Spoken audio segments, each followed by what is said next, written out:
Olá,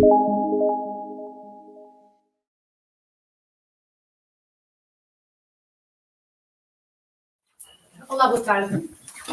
Bem-vindos a mais uma tarde, neste caso a segunda tarde do Congresso Nacional, do 16º Congresso Nacional de Esclerose Múltipla. Vamos ter a temática de tratar a esclerose múltipla com excelência. Apresento a doutora Palmira Martins, moderadora desta sessão, assistente social da SPEM e passará então a dar a ordem de trabalhos desta tarde. Durante estes 2 dias de congresso falámos muito acerca de o que precisamos, como precisamos e em que moldes isso é feito. Nesta tarde vamos conversar um pouco sobre e debater o que é que falta na esclerose múltipla para ser considerada uma doença que seja tratada com excelência. Penso que temos muito bons profissionais de saúde, muito bons médicos e muito bons enfermeiros que são afetos a esta especialidade de neurologia e que dão mais vínculo à área da esclerose múltipla e às vezes é preciso reconhecê-lo. Sei que também têm um bocadinho as pernas cortadas, que não é simples conseguirem fazer tudo aquilo que eles pretendem, tudo aquilo que eles querem, no avançar, não é? A investigação demora anos e às vezes não é no imediato que se conseguem os resultados que se precisa. Os nossos sócios, associados, pessoas com esclerose múltipla, precisam muito de respostas, mas acima de tudo precisam ainda mais de ser tratados com dignidade, sem estigmatização e com aquela partezinha que nos falta quando vamos a um serviço hospitalar ou a uma consulta, em que somos vistos como uma pessoa e não como uma doença andante. Vou passar a palavra ao Dr. Carlos Capela. Pronto, a mensagem que eu quero passar é que basicamente o tempo importa nesta patologia, principalmente se calhar os primeiros 5 anos, ou seja, 2 a 5 anos da doença é muito importante porque tem um grande impacto a longo prazo. Isso já é verificável por parte de vários estudos e que a complexidade, quer do diagnóstico, quer da terapêutica, quer do seguimento, aumentou com o tempo e, portanto, os modelos organizacionais que são vigentes e que estão em voga atualmente não estão adaptados à realidade de tratar esta patologia com excelência, ok? Tem que haver vontade quer das associações, quer do Ministério, em arrancar com os chamados centros de referência, como existe noutras patologias, onde se vai concentrar o expertise, onde se vai concentrar os profissionais de saúde, de modo a que esta patologia seja uniformemente tratada, quer o doente pertença ao interior, ou ao Alentejo, ou a outra área, apesar do centro poder estar localizado geograficamente em Coimbra ou no Porto, seja uniformemente tratado. E só conseguimos isto com a concentração de recursos e com o expertise que é obtido pela concentração desses recursos, está bem? Para demonstrar isto, vou-vos explicar que o tempo é cérebro, à semelhança do AVC, pronto. Nós utilizamos essa mnemónica, essa frase do tempo é cérebro, porque quanto formos mais lentos a atuar, mais as nossas decisões forem dificultadas pelo ambiente onde nós trabalhamos, há uma acumulação de lesões e há uma acumulação de incapacidade. E é sobretudo na fase inflamatória da doença que residem as nossas grandes armas. Pronto, ou seja, não é na fase degenerativa da doença que nós temos grandes armas. Espero que no futuro venhamos a ter armas nessa fase, mas é na fase inflamatória. Portanto, nós temos que fazer a atuação muito célere, muito rápida, nos primeiros anos da doença e quando predomina essa fase inflamatória, está bem?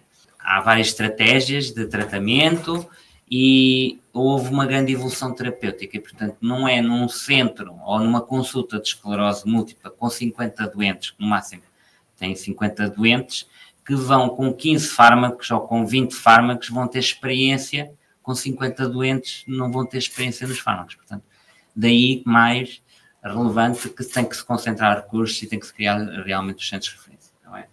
O tempo importa nesta doença desde o diagnóstico até ao tratamento, até a monitorização e fazer a monitorização correta para a gente possibilidade.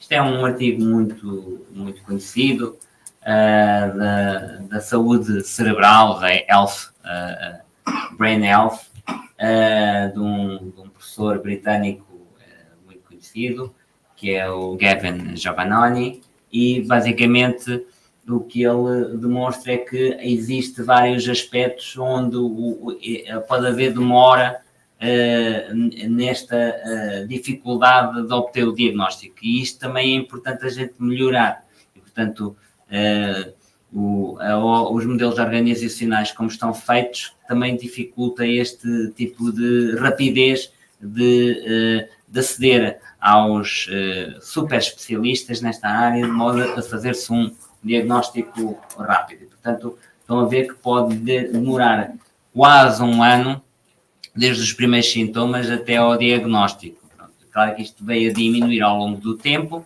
ao longo dos anos, desde a década de 80 até atualmente, tem sido sempre a diminuir. Porquê? Porque o acesso aos meios complementares de diagnóstico vieram facilitar também. Por outro lado, os colegas das várias especialidades, desde a neurocirurgia, a ortopedia, a neuroftalmologia, a oftalmologia, portanto, estão mais alertas também para esta patologia e, portanto, também sabem referenciar cada vez mais rápido. Claro que isto veio a diminuir, mas em média, na maioria dos países da União Europeia, entre 9 meses a 1 ano é a média de atraso no diagnóstico. Também depende muito do sintoma inaugural.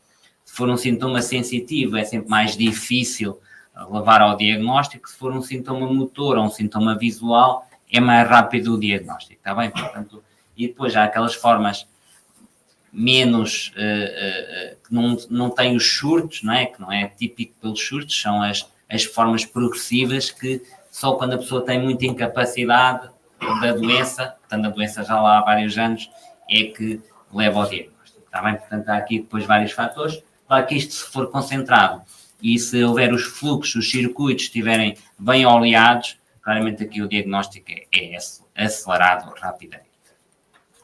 E depois também é a questão da capacitação dos centros de referência, os centros que podem chamar o nome que quiserem, de ter meios complementares de diagnóstico a tempo e horas, que muita dificuldade nomeadamente aqui não é a questão da punção lombar, que nós fazemos rapidamente, não é a questão dos potenciais evocados, não é a questão das análises, é sobretudo a questão da ressonância. A ressonância é aqui um calcanhar daqueles em tudo isto, e isto é transversal. Não estou a dizer que é a maioria do SNS, mas se calhar aqui no Sul densifica-se mais por uma maior concorrência do privado e a questão dos recursos humanos serem mais dispersos, está mais dividido a questão do público e do privado.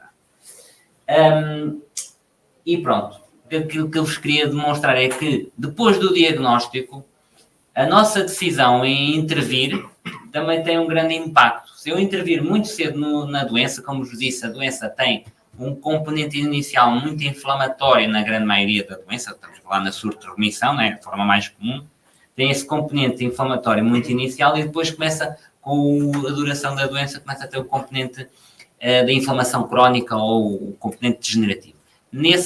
Os medicamentos que nós temos hoje à disposição não são assim muito eficazes. Pronto, atuam, mas claramente o grande benefício dos medicamentos é na inflamação aguda. E, portanto, quanto mais tarde eu faço a minha decisão em atuar, pior é o prognóstico, está bem? Isto é comum a várias séries, a vários estudos da MS-Base, etc. E também demonstra-se que quanto mais cedo eu começar com terapêuticas de maior eficácia, melhor o meu prognóstico. Portanto, há esta tendência de mudança do chip da pirâmide de tratamento. Hoje já se fala na inversão da pirâmide de tratamento. Contudo, como vocês vão ver à frente, as regras que nós temos para trabalhar não nos permite isso, ok? Eu acredito no escalonamento acelerado, na inversão da pirâmide. As regras do jogo não permitem que a gente comece logo com um medicamento mais eficaz logo desde o início. Pronto, é estas regras que nós temos que respeitar dos reguladores que nos impõem determinadas características e critérios para eu poder aceder ao medicamento mais eficaz. Claramente que eu sei que o medicamento mais eficaz é melhor a longo prognóstico, mas são as regras do jogo. Eu às vezes consigo contorná-las, outras vezes não consigo, E, portanto, se eu conseguir fazer uma coisa que é o escalonamento acelerado, ou seja, vigiar muito apertadamente a doença e mal perceber que ela não está a responder à terapêutica e mudar logo, eu acho que isso é fazível no sistema que nós temos. Pronto. A inversão da pirâmide já não acho tão fácil, atendendo aos mecanismos regulatórios que nós temos em vigência. Pronto. Depois é a monitorização. A monitorização é isto que eu estava a dizer, ou seja, eu depois de iniciar uma terapêutica tenho que monitorizar corretamente a terapêutica, se a pessoa está a responder à terapêutica.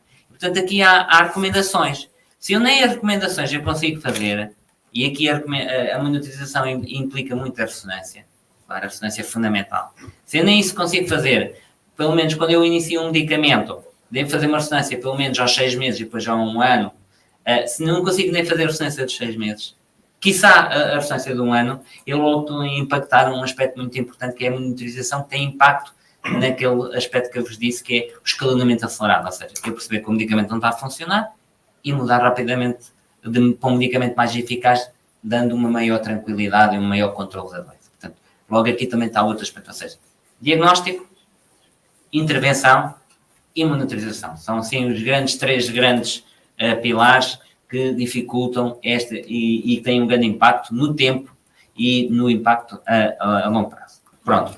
Depois é isto. Esta aqui é uma imagem muito do iceberg, que é quanto mais eu almejar, do ponto de vista de objetivos de controlo da doença, ou seja, se antes a gente era só os surtos, depois passou a ser a progressão da incapacidade. Depois passou a ser a parte imagiológica, as lesões novas, as lesões captantes de gadolínio. Se eu puser também os neurofilamentos, se eu puser a atrofia, quanto maior vai ser o meu objetivo de almejar um controlo da doença, claramente que os meus outcomes vão ser melhores. Portanto, hoje, se nós conseguirmos alcançar o chamado NEDA3, ou seja, No Evidence of Disease Activity, ou seja, a ausência de atividade da doença, 3, quer dizer que é a ausência de surtos, a ausência de progressão da incapacidade e a ausência de novas lesões na ressonância ou lesões captantes de gadolínio, se eu conseguir alcançar isto, na minha prática hoje, é fantástico, ok? Claro que se eu quanto mais outcomes colocar, melhor aquilo que eu faço. É melhor o controle que eu faço, é melhor aquilo que ofereço. Claramente, há aqui outros fatores externos, a ressonância, as técnicas avançadas de ressonância para medir a atrofia, os neurofilamentos, que ainda hoje não é uma realidade. Há aqui outros aspectos. Quanto mais complexo eu coloco, melhor é o meu outcome. E é isto que quer dizer. São estes fatores aqui, estes nomes, que nós chamamos o NEDA, né? Pronto, é o NEDA 3, que é, se eu conseguir fazer isto hoje, fantástico. Se eu conseguir o NEDA 4, o Ultra. E se conseguir o NEDA 5, aí é que eu vou quase à lua. Pronto. Ou seja, quanto mais eu colocar de objetivos, melhor é claramente o impacto. Porque, por exemplo, os neurofilamentos, só para vocês terem noção, conseguem, as alterações nos neurofilamentos agora, neste ano, podem predizer se a pessoa vai ter um surto no ano seguinte. E eu posso, se calhar, fazer neste ano, fazer a mudança de terapêutica e a pessoa não ter um surto, e não ter uma lesão nova, e não ter uma incapacidade. Portanto, quanto mais o meu outcome, os meus objetivos são cada vez maiores, melhor vai ser aquilo que eu ofereço como pessoa. Pronto. E isto, claramente, só vai ser conseguido com concentração de recursos humanos, com concentração de doentes, com concentração de know-how. Okay? Não há outra forma a dar. Okay? É o normal evolução do sistema. Okay?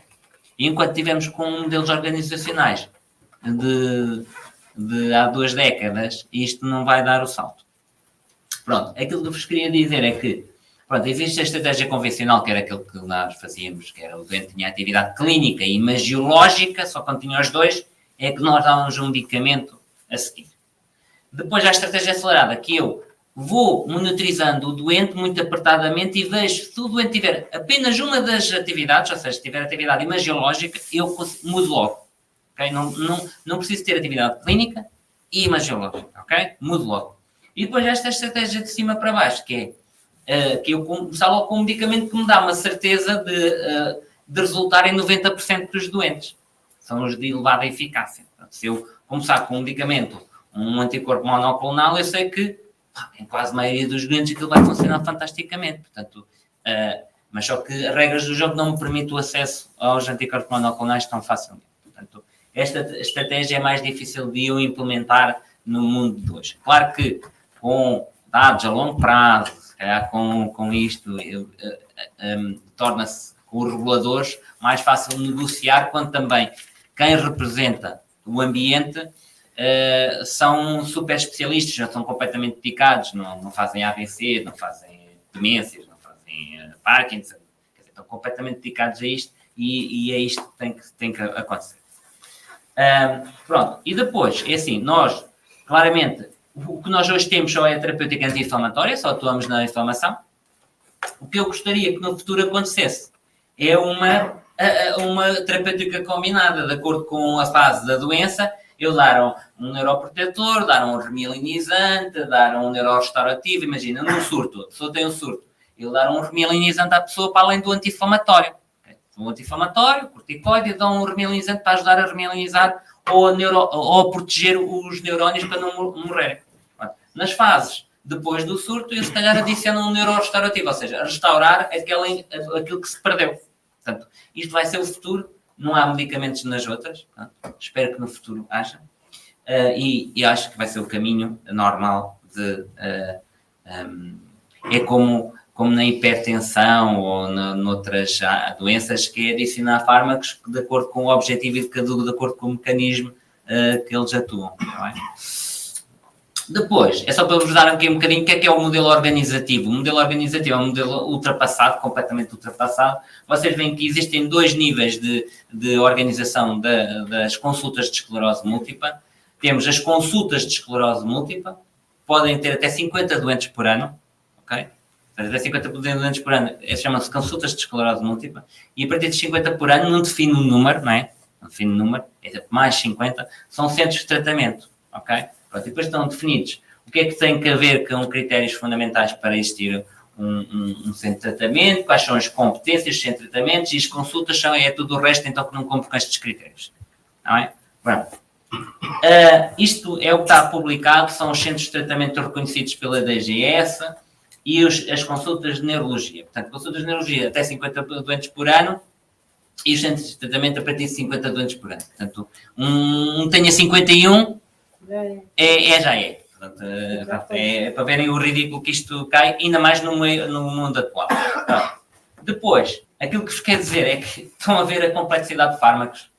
Será que num centro com 50 doentes consegue, para além, na maioria dos centros com consulta de 50 doentes, o neurologista não está dedicado, não é? Faz AVCs, faz movimento, etc. As enfermeiras a mesma coisa, está tudo disperso, quer dizer, o foco não é a patologia.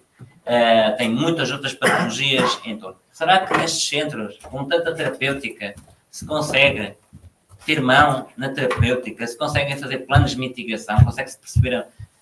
não dá. Não é por eu ter 2 doentes em natalizumab, ou 2 doentes em fingolimab, ou 2 doentes em lentezumab, que eu vou ter experiência com estes medicamentos. Pronto. E, portanto, o que é que se tem que caminhar? Tem que se caminhar para os centros de referência como existem noutras patologias. Quer dizer, isto é inevitável. Pronto, os centros de referência, já existem centros de referência em várias patologias criados. Agora, o governo tem que abrir os centros de referência para os centros poderem candidatar. E tem que se definir um número mínimo de doentes em seguimento. Não pode ser 50, não pode ser 200, não pode ser 400. Com esta complexidade, no mínimo 400 doentes à vontade para ser um centro de referência. Portanto, e cada vez o número exigido tem que ser mais. Porquê? Porque cada vez temos mais terapêuticas. Portanto, a complexidade exige que eu tenha um número maior para ter mão e ter experiência com essas terapêuticas.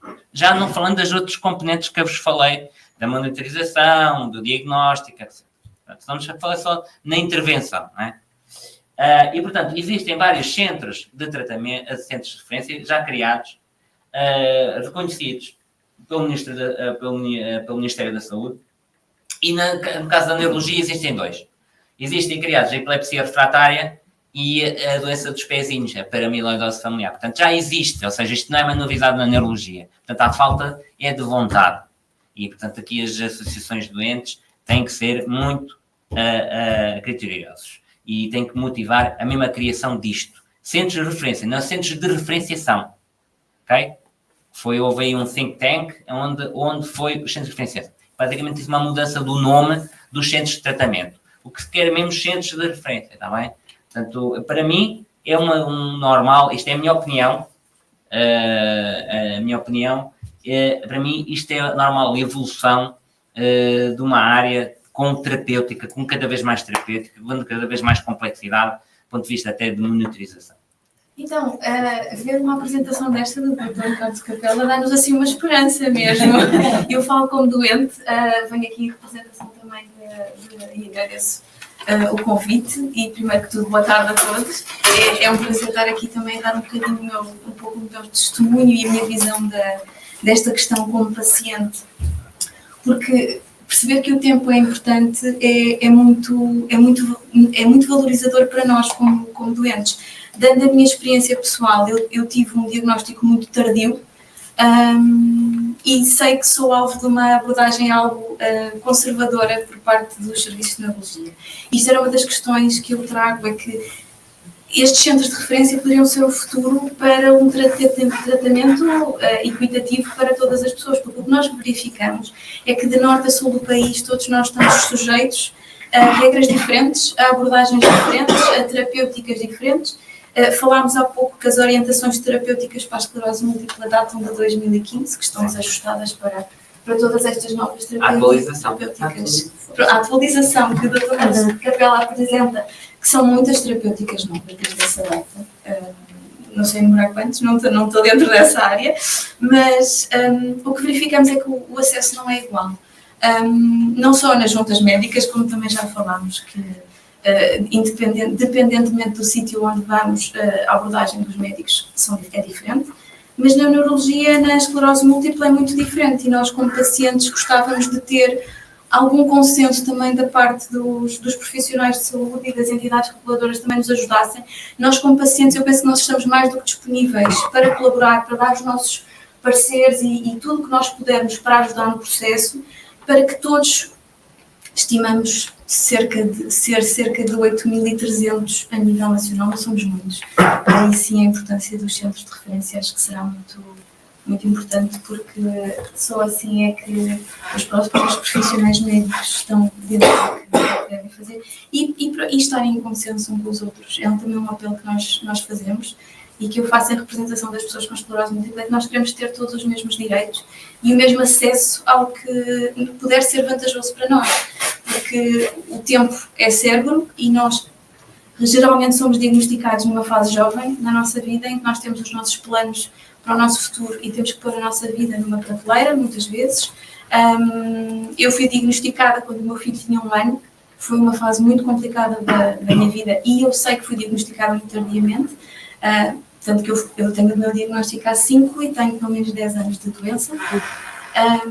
E pronto, e a abordagem que eu vou tendo tem sido muito conservadora nas minhas terapêuticas e na minha monitorização, apesar de eu tentar sempre advogar por isso e por melhores condições. E também é isso um bocadinho que eu faço com o meu testemunho, é tentar ajudar, poder e sensibilizar-me o poder para que nós possamos ser todos tratados de uma forma com dignidade e com equidade, porque acho que é o que é mais justo e nós estamos disponíveis também para vos ajudar. Muito boa tarde a todos. Obrigada pelo convite. É um prazer para mim estar mais uma vez reunida ou ser convidada para um dos vossos congressos. Eu realmente sinto-me um bocadinho fora da caixa relativamente a tudo que eu tenho ouvido. Eu sou uma privilegiada e venho mostrar-vos um bocadinho o que nós conseguimos construir dentro da unidade hospitalar onde eu trabalho. Não é excelência, mas comparativamente com tudo o que eu vou conhecendo, nós vamos caminhando. Daí eu ter chamado a caminho da excelência. Tudo isto começou em 2015, quando eu tinha feito a primeira pós-graduação em esclerose múltipla e depois o doutor Filipe Correia, que é o médico que trabalha comigo, também teria terminado a especialidade. E nós fizemos uma proposta ao hospital. Mas, entretanto, e daí vou-vos apresentar o projeto e como é que nós estamos neste momento a desenvolver a nossa atividade dentro da nossa instituição, que eu acho que relativamente à maior parte da realidade portuguesa já estamos uns passitos mais à frente. Então, já se falou mais que é uma pequena introdução, não é? Que a esclerose múltipla, com a desmielinização e os sintomas que daí advêm, transforma-na numa doença crónica, com uma doença imprevisível, e nós sabemos com o impacto terrível a nível social e económico. E, naturalmente, isso vai ter repercussões ao nível da qualidade de vida da pessoa. E então, achamos que é fundamental investir na capacitação da pessoa portadora e da sua família para melhorar a adaptação a esta nova realidade. Na Unidade Local de Saúde Matosinhos, que é onde eu trabalho, durante estes últimos anos tem havido um crescente número de pessoas diagnosticadas. Nós temos diagnosticado as pessoas cada vez mais precocemente. Muitos dos constrangimentos que hoje tenho ouvido falar, nós, felizmente, não são assim tantos. E também tivemos um aumento das solicitações por causa dos portadores, até pelo número e pela quantidade de fármacos que saíram para o mercado e que necessariamente eles precisavam de um acompanhamento mais próximo. O que é que isso levou-nos a pensar e a mudar? Que foi que nós tínhamos um modelo muito centrado no neurologista e passamos a ter, então, um conceito de consulta multidisciplinar, em que nós tentamos garantir uma continuidade de cuidados, assente na relação terapêutica e tentamos articular com todas as áreas profissionais envolvidas e necessárias para uma boa resposta a esta patologia. Naturalmente, que nós conhecemos, é uma patologia de várias caras e para tal são necessárias várias áreas para conseguir cobrir todas as lacunas e as necessidades que vão surgindo. Eu falo aqui do neurologista especialista em esclerose múltipla, ou seja, eu neste momento trabalho com 2, enfermeira especialista em esclerose múltipla, que sou eu, e temos todo o apoio a nível hospitalar. Neste momento já temos uma neuropsicóloga a trabalhar connosco também e todas as especialidades da instituição, apesar de não estarem semanalmente connosco na reunião multidisciplinar que nós fazemos, sempre que solicitada a presença, eles comparecem à reunião para discutirmos todos os casos. Ou seja, nós temos uma articulação com todas as áreas da instituição e tudo aquilo que a instituição não consegue dar resposta, nós articulamos com o exterior, nomeadamente com as associações de doentes e com os serviços da comunidade. E assim surge um projeto PADAM, que surgiu, o nome foi-lhe dado em 2015 e que durante muitos anos não foi formalizado. Foi o projeto de acompanhamento do doente com esclerose múltipla e que estou o Dr. Filipe e um dos nossos mais antigos portadores, que gentilmente me deixou partilhar a fotografia. E então este projeto surgiu em 2015 e durante muito tempo nós trabalhamos de uma forma informal devido a muitos constrangimentos a nível da instituição, uma vez que inicialmente nós queríamos que ele fosse implementado no hospital dia, não havia disponibilidade de gabinetes, etc. E formalmente foi implementado em 2019. Quais são os objetivos deste projeto? Organizar a consulta de maneira que o portador perceba exatamente qual é o circuito que tem que ter dentro da instituição ou quando necessita. Procuramos estabelecer uma relação de interajuda, de confiança com o portador, com a família ou o cuidador, informar sobre a doença e as terapêuticas existentes, informamos, aconselhamos, educamos, promovemos a adaptação e as alterações ao padrão de vida familiar e profissional e social, tentamos promover e manter a adesão aos tratamentos e articular com todas as áreas profissionais envolvidas. A atividade da consulta médica e de enfermagem decorrem em simultâneo. Nós temos consultas, não temos os dias todos que queríamos, mas já conseguimos alguma coisa, temos em simultâneo, estamos gabinete de lado a lado e trabalhamos literalmente de lado a lado. As atividades envolvidas são a consulta de enfermagem, a médica, temos os tratamentos de ambulatório, porque como eu também tenho ligação ao ambulatório, pertenço ao ambulatório, faço a articulação com a equipa e muitas das vezes sou mesmo eu quem vai fazer os tratamentos de ambulatório. Temos os exames de diagnóstico, muitas das vezes também sou eu que estou a prestar esse tipo de cuidados. A articulação com a equipa de saúde familiar, uma vez que a unidade local de saúde tem uma ligação muito mais ágil com os cuidados de saúde primários, eu tenho uma articulação muito facilitada com os colegas e tenho articulação com as diferentes especialidades, associações de doentes e serviços da comunidade. E qual é o papel do enfermeiro? Eu venho aqui falar do papel do enfermeiro e não quero de forma nenhuma que achem, uma das vezes perguntaram-me se eu achava que o enfermeiro era mais importante que o neurologista. Não acho que o enfermeiro seja mais importante que o neurologista, nem que ninguém seja mais importante que ninguém. Eu acho que todos nós somos importantes porque tudo funciona se cada um fizer a sua função. E a grande diferença entre o neurologista e o enfermeiro é que o neurologista trata, diagnostica, controla a doença. O enfermeiro, no seu regulamento profissional, tem como função, e está lá descrito, cuidar da pessoa, em que para nós a doença é apenas um pormenor da vida daquela pessoa.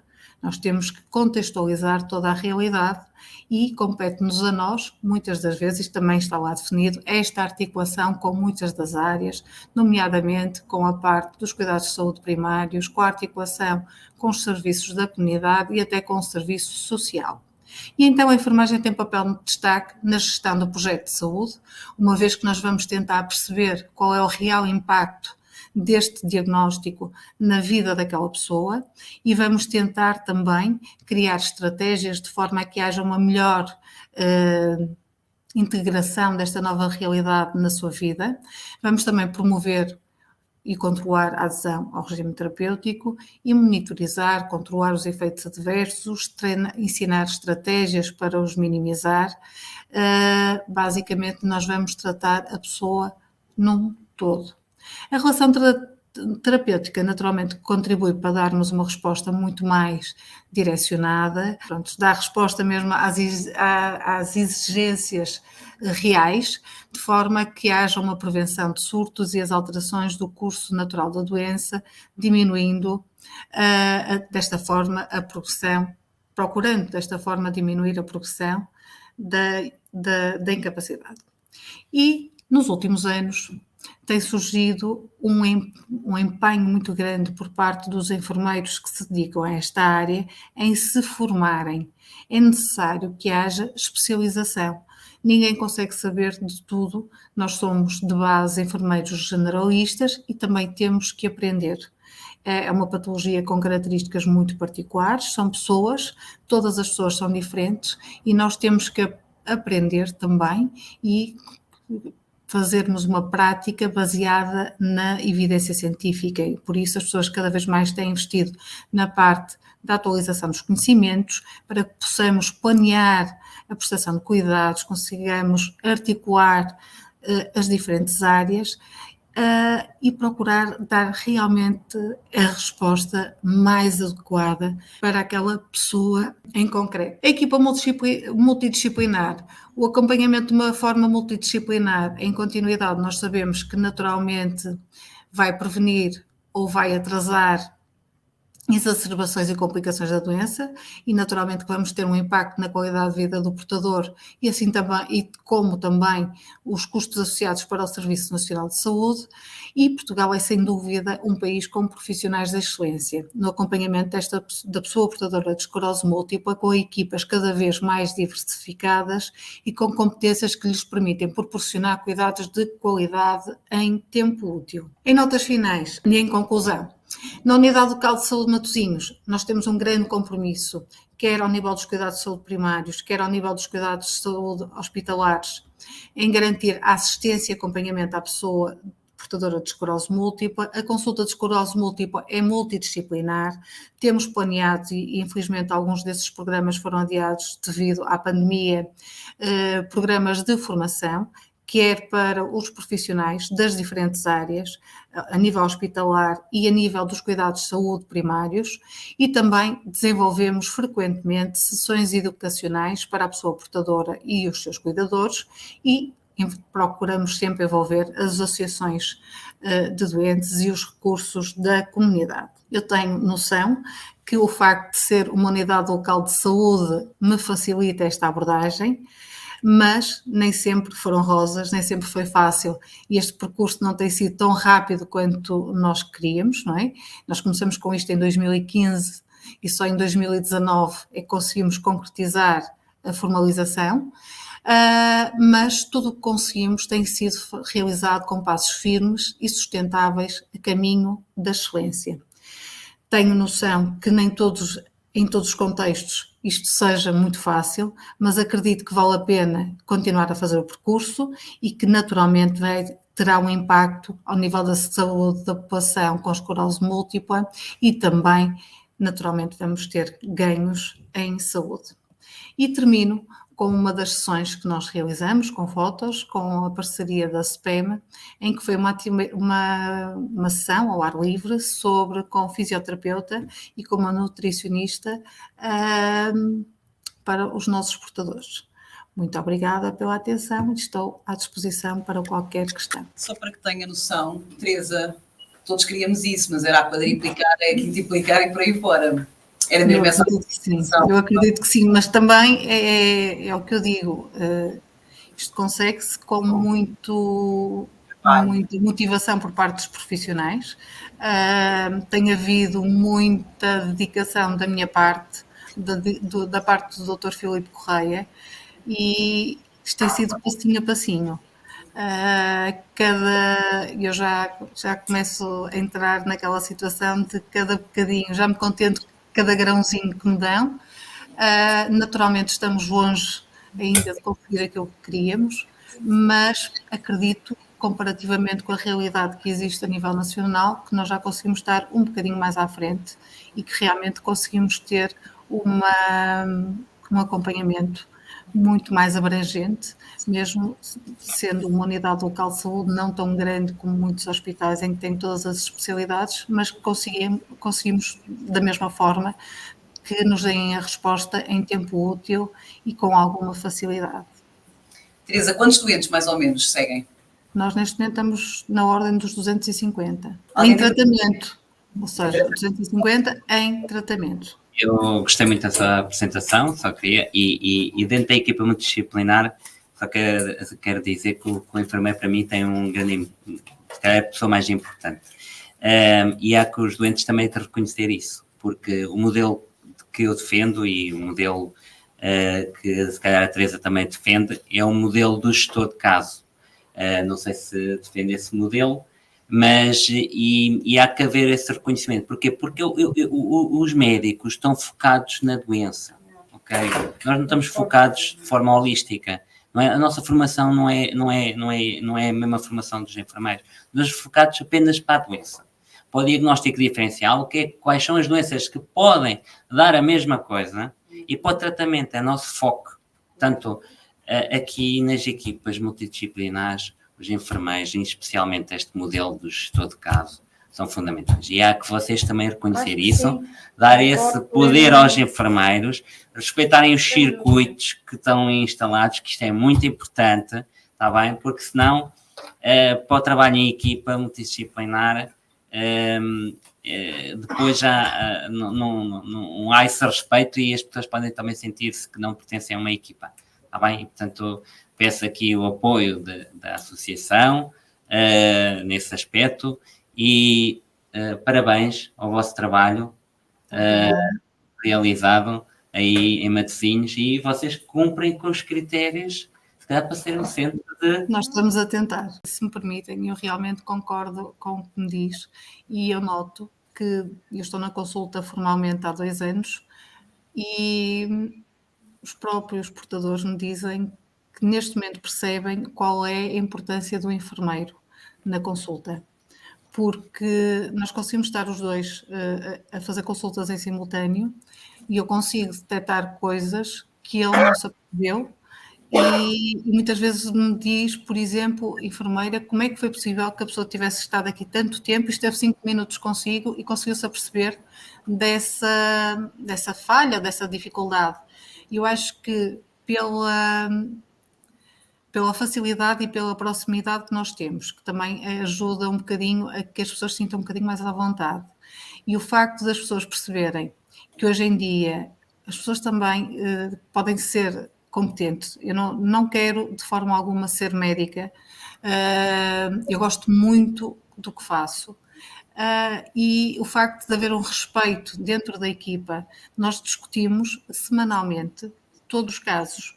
E os casos são discutidos com os médicos e comigo, em que eu também dou a minha opinião na abordagem que deve ser feita. Por exemplo, o médico acha, por exemplo, em relação a uma terapêutica e pergunta-me se eu acho que a pessoa tem perfil para fazer determinada terapêutica, porque não adianta prescrever a melhor terapêutica existente se a pessoa não for capaz de a tomar. E eu acho que isso é fundamental, que dentro da equipa exista um respeito muito grande, que as pessoas se valorizem umas às outras e que estejam realmente a trabalhar em sintonia. Relativamente aos portadores, eu acho que tem que haver uma desmistificação muito grande, porque muitas vezes imputam aos médicos coisas que não são da área deles, responsabilidades, que é o facto de muitas vezes me dizerem assim, mas eu pedi um relatório por causa de conseguir um certificado, e muitas das vezes essas áreas não é o médico realmente vai fazer o relatório, mas é preciso que as pessoas percebam que têm que ser avaliadas pela assistente social, têm que ser encaminhadas, perceber exatamente todos os circuitos, que é para depois chegarem ao médico e realmente dizerem assim, eu preciso de um relatório com estas características, porque muitas das vezes os portadores também se queixam, isto pela minha experiência, é que também se queixam que lhes é atribuído um baixo grau de incapacidade, mas eles não fizeram todo o percurso que deviam ter feito. Porquê? Porque muitas das vezes o que acontece é que existe muita desinformação disponível online, nos grupos, e as pessoas vão com um relatório que foi feito para outro fim. E naturalmente nós sabemos que numa junta médica de incapacidade são necessários preencher determinados requisitos. E se eles lá não estiverem, a pessoa que estiver do outro lado pode ter a maior das boas vontades. É a mesma coisa que há bocadinho falava. Existem orientações muito específicas, nomeadamente para a terapêutica. Nós não podemos simplesmente mudar as regras do jogo, mesmo que a gente não concorde. Nós temos é que aprender, muitas vezes, a contornar algumas delas se acharmos que vamos no melhor caminho. E eu acho que os portadores aí, muitas das vezes, também existe alguma desinformação. E acho que é muito importante também as associações apostarem nessa parte. As pessoas perceberem que os centros de referência funcionam porque existem diferentes profissionais a desenvolverem e a trabalharem para o mesmo fim, cada um com a sua função. E ninguém está a fazer a função do outro. Isso é um centro de referência. Não precisam estar todos juntos. Se nós conseguirmos que as respostas sejam dadas rapidamente e que esteja tudo oleado e articulado, nós temos um centro de referência, não é? Agora, eu acho que é muito importante. Tem que haver aqui alguém a ligar a cola, não é? E eu acho que exatamente, é isso que eu acho. Nesse aspecto tem uma formação de base que lhe permite ser a cola. Mas se qualquer pessoa que vá ler o regulamento profissional dos enfermeiros diz lá, os enfermeiros são a cola da equipa multidisciplinar, não diz a cola, mas diz realmente que nós somos um bocadinho o pilar da articulação. É muito mais fácil para mim, porque é a mesma coisa, eu fui treinada para isso, eu tenho 20 e tal anos de profissão e a minha vida foi treinada para tratar da pessoa como um todo, não como uma patologia específica. Por isso, é muito mais fácil para o meu pensamento organizar-me nesse sentido e perceber quais são os encaminhamentos que eu preciso. Mesmo que eu precise dizer ao neurologista que é preciso pedir colaboração de alguma coisa. Mas eu já estou muito mais formatada nesse sentido enquanto que o médico está muito mais formatado na patologia em si, na evidência se está a haver agravamento ou não, muitas das vezes até à procura de maneiras de justificar como é que há de escalar um bocadinho a terapêutica, porque acha realmente que é necessário, e os enfermeiros são muito importantes. Eu acho que dentro da população, graças a Deus, os meus já começaram a perceber isso e já começam a perceber que a equipa como um todo é o que funciona. É muito mais fácil e conseguem-se resultados muito melhores quando trabalhamos todos em equipa e trabalhamos com um objetivo comum, do que pensarem que o neurologista será ele só, porque até é uma carga muito grande para o neurologista, porque há coisas que não lhe competem a ele mesmo fazer e é muito difícil para ele as fazer. Agora, para mim é muito mais fácil, por exemplo, entrar em contato com uma colega minha dos cuidados de saúde primários e pedir uma avaliação domiciliária, um relatório em que ela vá à casa fazer uma avaliação das condições daquela pessoa, ou se ela é capaz dela própria prestar, ou de ser capaz de cuidar de si, de gerir a medicação, coisas que eu não conheço em contexto de consulta. Ou seja, isto para mim é muito mais fácil do que o neurologista pedir ao médico do centro de saúde para o fazer.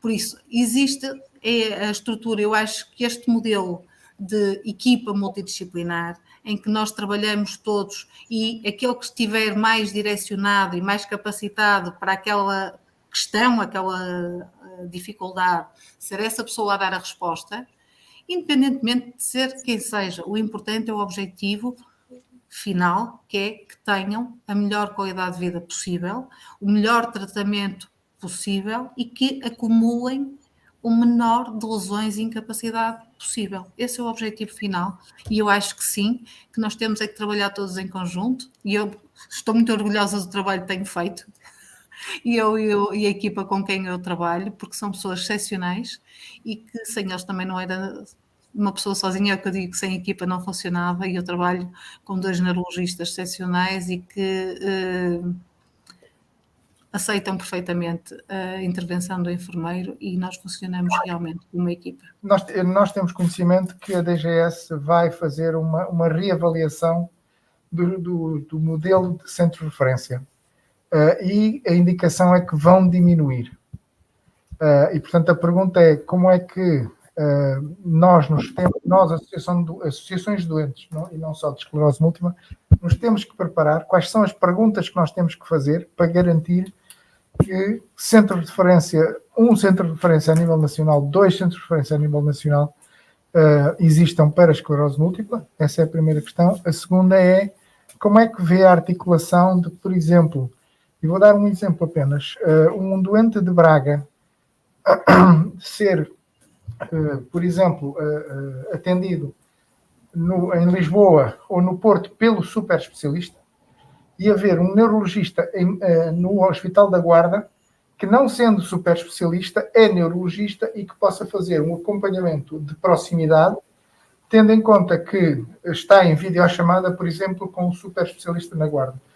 Terceira pergunta para me calar era como é que nós podemos, o que é que nós precisamos de fazer para conhecer as características de uma OLS para que hajam, como a Palmira estava a dizer, 3, 4, 5 mais OLS, porque esse modelo é também um modelo que nós, a uma escala completamente diferente, também tentamos fazer dentro da SPEM, mas queríamos mais OLS a nível nacional.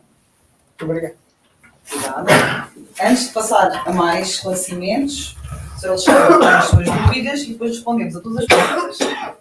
Ora bem, as minhas dúvidas não são exatamente aqui para o painel, é só para informar que o Dr. Góis Pinheiro não pôde estar connosco, infelizmente, mas ele ia falar sobre algo que interessa também referir. Eu vou tentar vestir um bocadinho a pele dele e falar-vos daquilo que também para a excelência no tratamento da EM significam os dados estruturados, disponíveis e trabalhados. Ou seja, nós fomos convidados por ele para, juntamente com outras associações, darmos a nossa visão enquanto doentes, enquanto pessoas com doença crónica, sobre aquilo que pode ser a reforma e a revolução do SNS em termos digitais. E dissemos algumas coisas basilares. E a primeira coisa que lhes dissemos foi que os dados têm que ser da pessoa, têm que andar comigo, têm que estar disponíveis para eu os poder disponibilizar às pessoas em quem confio o meu tratamento. Eles não podem estar dispersos, não podem estar completamente espartilhados em bases de dados sobre as quais eu próprio não tenho qualquer controle. Essa é logo a primeira pedra basilar. A segunda pedra basilar é que eu gostaria muito que os meus dados fossem utilizados para o conhecimento científico, sobretudo em zonas em que há uma enorme carência de conhecimento científico. E na esclerose múltipla é uma dessas áreas, ou seja, nós somos uma doença rara. Então, se a dividirmos dentro dos clusters das várias tipologias, somos uma doença rara. E somos uma doença rara em muitos países do mundo. Eventualmente, noutros já não seremos, já teremos um bocadinho fora desse âmbito. E, de facto, os dados, quanto mais dados houver, quanto mais informação for disponibilizada, quanto mais se unificar em termos regionais ou globais a disponibilidade desses dados, melhor ciência será feita. E, portanto, esses dados têm que ser compatíveis com este objetivo, e este objetivo de sermos capazes de pôr a inteligência, pôr a comunidade científica a estudarmos. E não só a estudar as pessoas em Portugal, estudar as pessoas na Europa, estudar as pessoas no mundo e conseguir descobrir, de facto, respostas para muitas das questões que ainda hoje continuam a atormentar-nos, não é? Desde logo uma que é básica, de onde é que esta doença surge, não é? Que ainda hoje, passados 100 anos, nós não temos resposta. E, portanto, estas duas áreas são duas áreas que levámos para a discussão. Uma terceira área que levámos para a discussão tem a ver com aquilo que é a personalização também da assistência, ou seja, todas as ferramentas digitais já disponíveis para aproximar a pessoa com necessidade de informação e de contacto com os seus terapeutas e facilitar esse contacto, nomeadamente a videoconsulta, nomeadamente as questões de monitorização dos tratamentos, nomeadamente as questões de acesso a terapias ou a capacidade de conseguirmos ter redes de suporte local para as pessoas com esclerose múltipla. Portanto, aquilo que nós vamos batalhar e vamos lutar mesmo a sério é que a próxima geração a próxima evolução da saúde em termos informáticos, na realidade seja digital, e seja digital para podermos utilizar as ferramentas que hoje já estão disponíveis de telemonitorização, de inteligência artificial, de acompanhamento e de proximidade das pessoas. Ou seja, hoje não há justificação nenhuma para uma pessoa numa aldeia da Guarda se sentir isolada, porque ela dispõe com certeza do telemóvel, terá cobertura com certeza na sua vila, na sua aldeia, e portanto com esse telemóvel consegue ser, de facto, pode ser servido. E não precisa de ser servido em Lisboa, até pode ser servido em São Paulo, pode ser servido nos Estados Unidos, pode ser servido em Bruxelas, enfim, desde que tudo isto consiga funcionar de uma forma inteligente. Naturalmente há sempre a barreira da linguagem, mas enfim, mas hoje até já se consegue falar numa língua e ouvir na outra. Os sistemas de inteligência artificial hoje já nos surpreendem com estas habilidades, não é? E pronto, e basicamente este era o testemunho. Ele viria falar destas coisas, mas viria falar com uma propriedade muito maior que a minha, não é? Mas pronto, era basicamente a mensagem e o porquê de nós termos aqui, na discussão da excelência do tratamento da esclerose múltipla, alguém que está numa área de suporte a tudo isto. Mas é uma área que não é de maneira nenhuma negligenciável. Claramente as pessoas são muito importantes, os enfermeiros, os médicos, mas também é bom que a estrutura consiga funcionar e consiga dar resposta. Muito obrigada pela intervenção.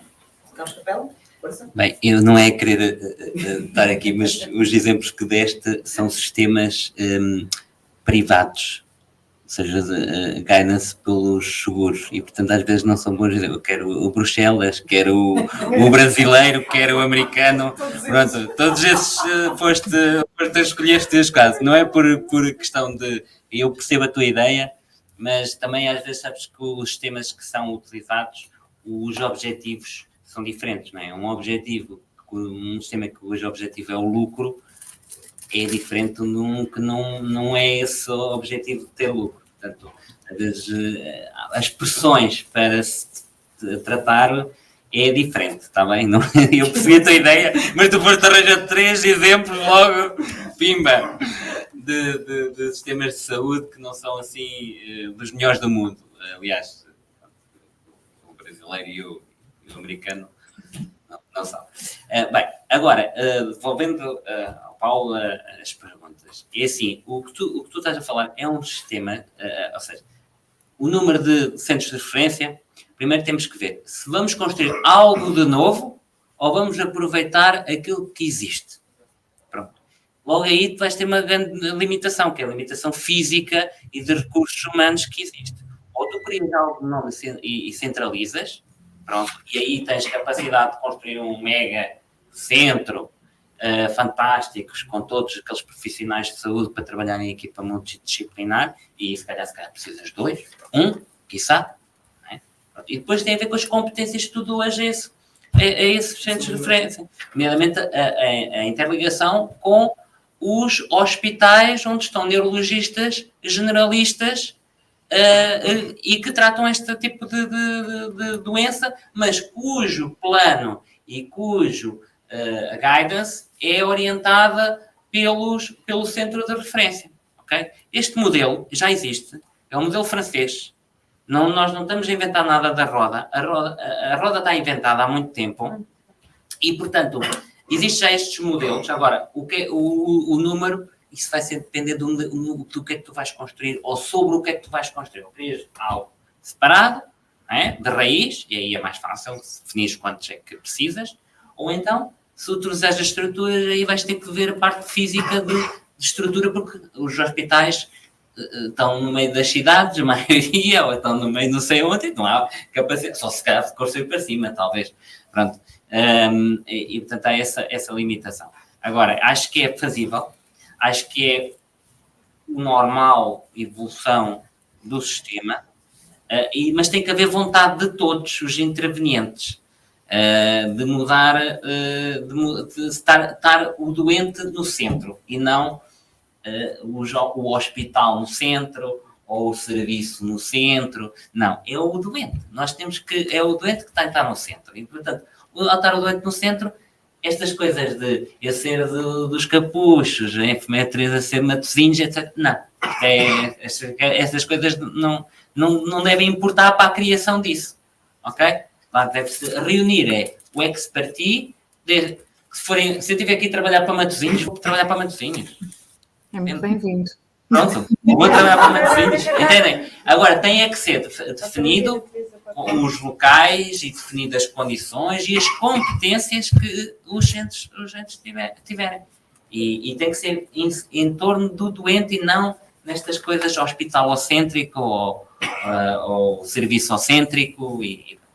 Mas esse modelo já existe. É o modelo francês que estás a falar.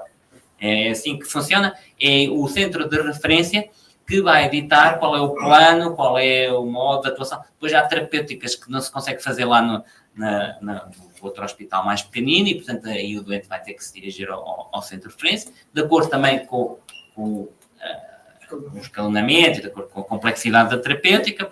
Há coisas que só se consegue atingir numa maior diferenciação quase final. Mas existe isso, o modelo é muito, muito semelhante ao modelo francês. Concordo. Agora, relativamente à minha pergunta, da parte da unidade local de saúde, existem várias a nível nacional, só que isto é uma guerra nossa, não é? Isto foi uma guerra que eu e o Dr. Filipe decidimos comprar há muitos anos.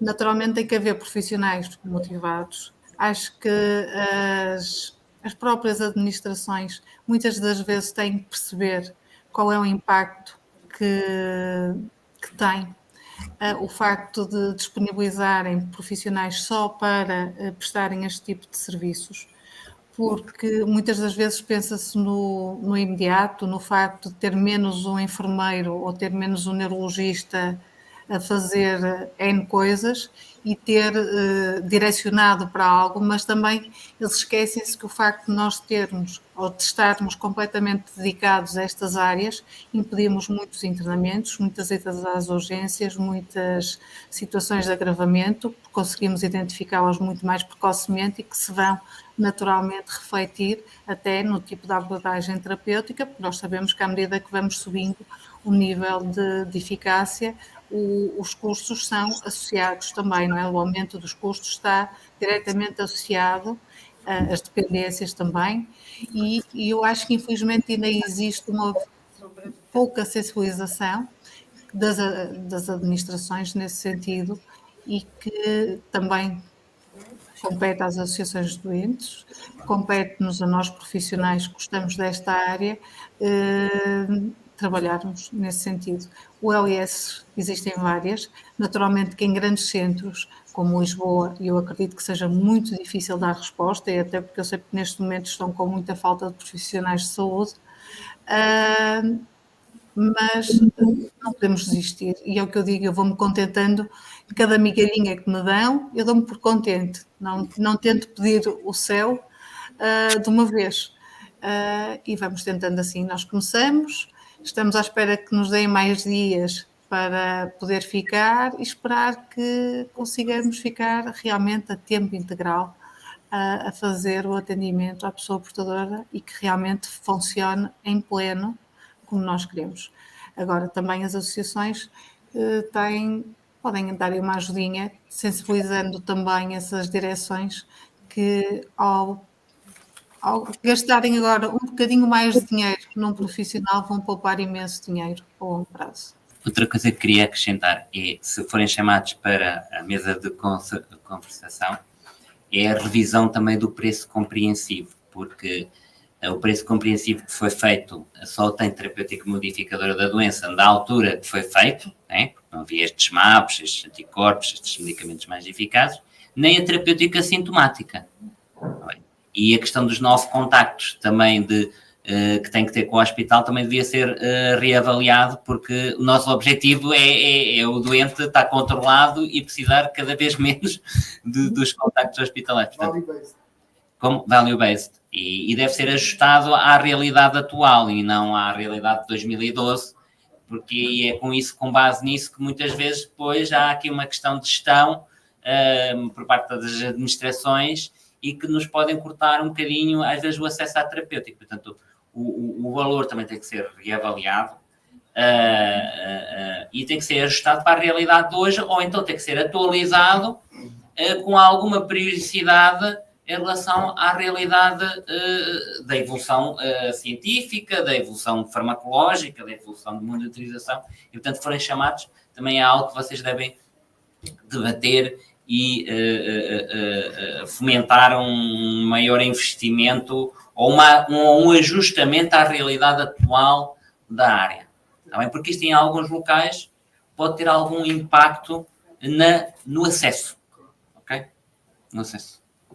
Não estou a dizer que no meu hospital, e se calhar na enfermeira Teresa também, Torres, pode não ser uma realidade, mas em alguns hospitais onde a gestão antiga, quando eram os PPPs, se calhar isso acontecia mais, mas com uma gestão mais economicista, isso pode limitar um bocadinho o acesso. Portanto, estamos só a falar uma coisa muito simples, que está desatualizada também.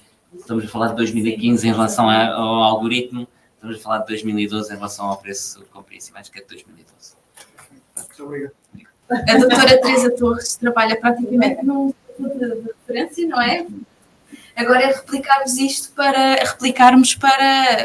o resto do país, para que todos possamos ter esse tipo de tratamento e de abordagem integrada, porque eu acho que nem todos temos o acesso à terapêutica, nem todos temos acesso a ser acompanhados de uma forma multidisciplinar,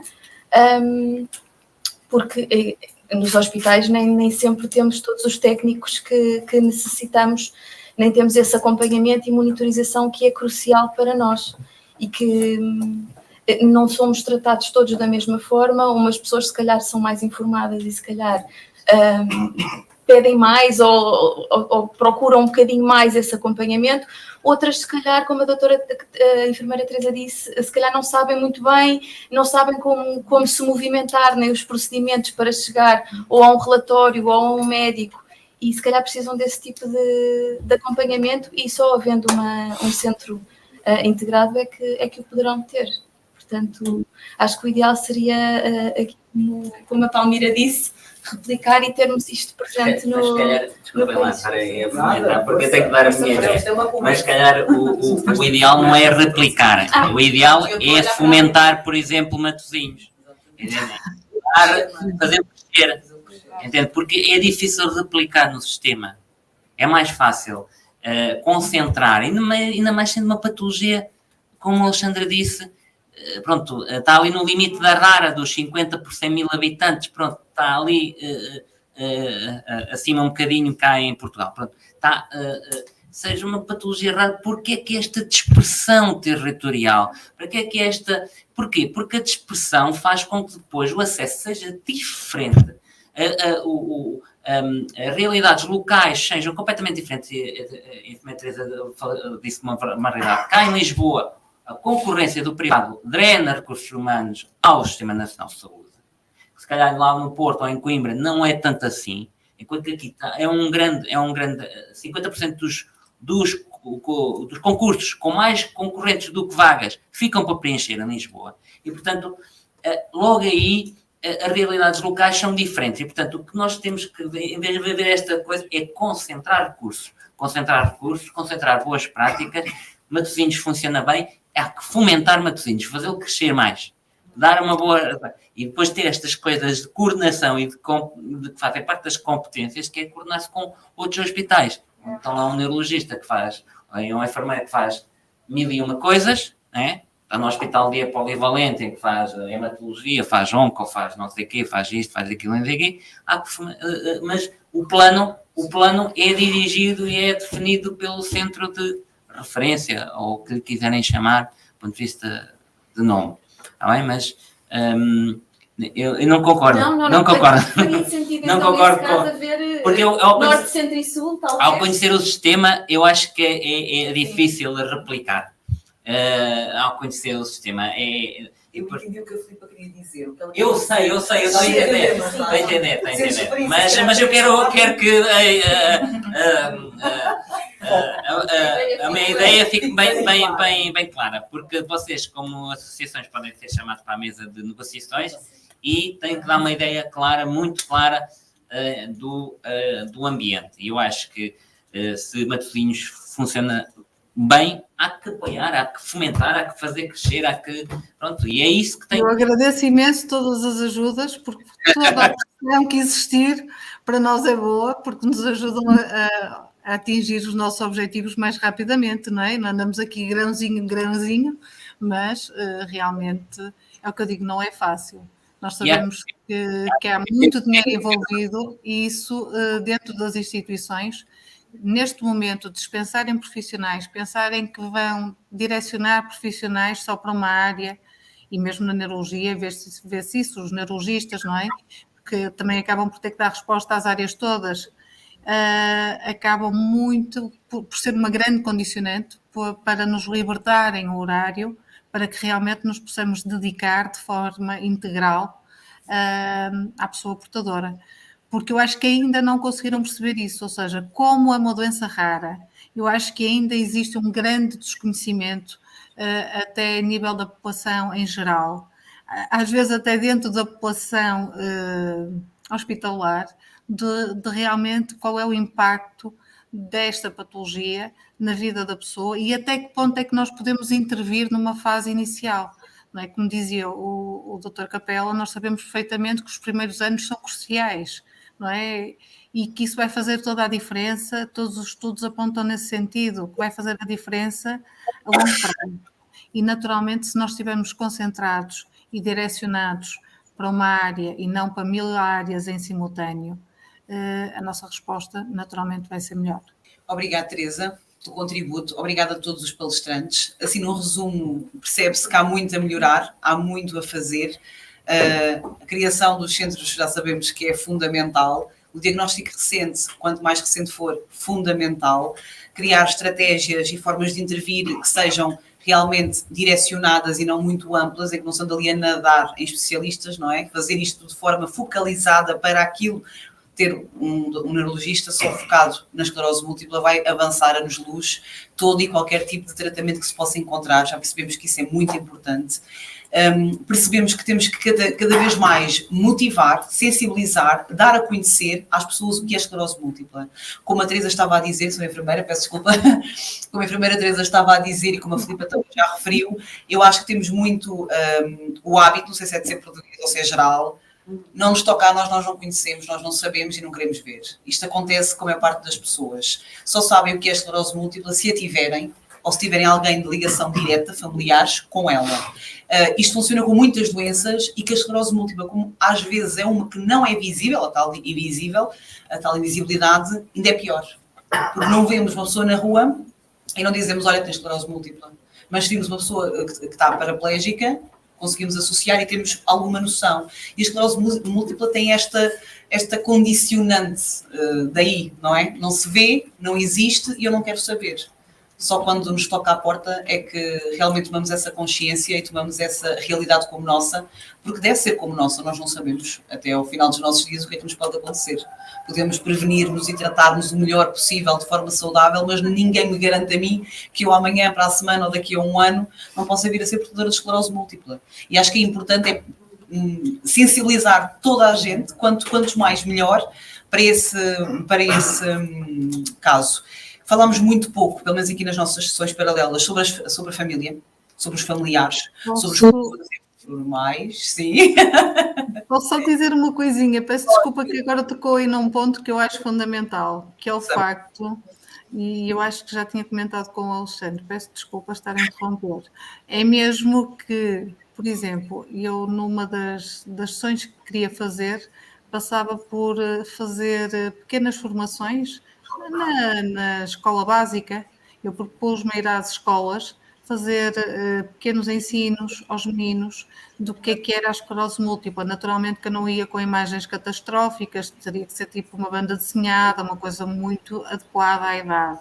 E eu tive muita resistência, até pelos pares, porque achavam que eu não deveria nunca expor uma situação destas às crianças. Eu acho exatamente o contrário. Nós temos que mudar a ideia e a imagem dos adultos do futuro, até porque os nossos portadores são jovens, têm filhos pequenos, e quando vão à festinha da escola com os filhos, eles têm que ser compreendidos e não olhados como se não soubessem, porque eu acho que da mesma forma que se explica que os avós são esquecidos porque têm Alzheimer, eu acho que também é importante, desde muito cedo, começar a explicar que existem pessoas que têm outras doenças, que também lhes podem provocar alterações da marcha, mas não impedem de fazer tudo o que os outros pais fazem, e isso também vai fazer com que no futuro tenhamos uma população muito mais culta e muito mais aberta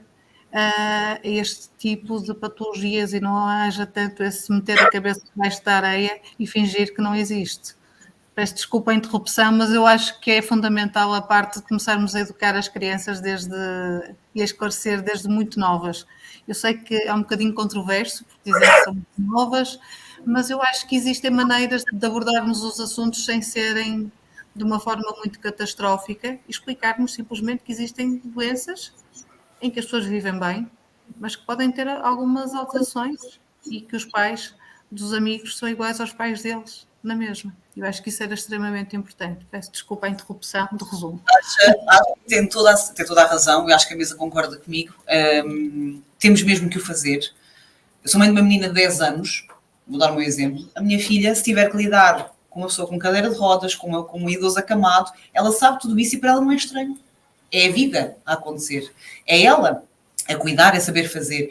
Isto parte do ensinamento que nós damos aos nossos filhos, que damos aos nossos sobrinhos, aos meninos na escola, mesmo assim. Isto tem que nascer e tem que ser ensinado. E eu sou daquelas que educa pelo exemplo. As crianças aprendem pelo exemplo, não é? Se elas nos virem interessadas em estes assuntos, tentarem... Isto faz tudo parte. Faz tudo parte. E esta sensibilização tem que partir realmente de algum lado. Se tiver que começar com os mais pequenos, começa-se com os mais novos. Se tiver que ser com o público em geral, vamos ao público em geral. Eu, no outro dia, meti-me num comboio e fui a Braga fazer uma ação de sensibilização para para 3 turmas de serviço de auxiliares de saúde. Pediram para nós irmos, eu fui. Perdi algumas 6 horas de comboio, mas fui. Para lá estar 1 hora. E pergunto, e valeu a pena? Eu, valeu. Toda a pena, porque consegui fazer-lhes ver. Calcei umas barbatanas, meti uns óculos desfocados, pus pesos nos braços e digo, agora vão à vossa vida. E elas realmente, pelo menos aquelas alunas, as que vestiram a pele, não é verdade? Perceberam o que é que eu estava a falar e perceberam o que é tratarem de alguém com aquele tipo de sintomas e com aquele tipo de patologias. Eu lembro-me da rapariga que tinha as luvas não ter conseguido atar os sapatos. E eu disse, então, mas tens mãos? O que é que se passa? Era como se as luvas não estivessem aí. Vamos. E este tipo de ensinamento tem que ser feito, temos que sensibilizar. Hoje foi aqui muito discutido, eu estava a engraçar nas famílias, porque foi muito pouco realmente falado. Eu sou uma apoiante fervorosa do apoio aos cuidadores informais. Não podem ser esquecidos. Eu costumo dizer que a esclerose múltipla afeta as famílias, principalmente. Peçam apoio psicológico se acharem necessário. Têm que o fazer. Não lidem com isto sozinhos. Mas eu sou só o marido. E que interessa? É uma pessoa que também está a ser afetada pela esclerose múltipla. É uma doença que faz isolar as pessoas. Não se isolem. Está bem? A nível de família, eu costumo dizer, vocês, a doença é tanto vossa como é deles. Incluam-nos, debatam com eles, falem e deixem-se ser ajudados. Há coisa... Eu sei que que as pessoas com esclerose múltipla são muito orgulhosas. Eu compreendo e eu gosto muito que sejam autónomos, o máximo possível, o quanto puderem, força para a frente.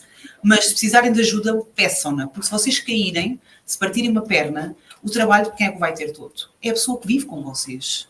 Se isto for uma luta a 2, vou dizer antes assim, ou a 3 ou a 4, incluam os vossos filhos nisto. Não têm que ter vergonha disso. Não têm que ter vergonha, ok? E isto é muito importante. Incluam-nos nos vossos tratamentos, se for preciso, como fazer, o que fazer. Olha, eu não me sinto bem a fazer isto, prefiro fazer de outra forma. Juntem-se, debatam isto em família e peçam apoio se precisarem. Eu gostei muito desta mesa. Acho que foi uma mesa super, hiper, mega fantástica. Doutor Capela, agradeço-lhe imenso a sua participação. Filipa, obrigado pelo teu contributo. Alexandre, pela vez de Luís, agradeço imenso a sua participação. Já há 2 dias que não posso ver à frente, mas não faz mal. Mais alguém tem alguma pergunta? Estou no deadline. A enfermeira Teresa, eu já falei tanto com ela hoje. Muito obrigado, Sra. Enfermeira, por estar aqui. Para mim está aqui, ponto final. Quando queremos estar, fazemos por estar e a sua presença foi imprescindível com este contributo fantástico.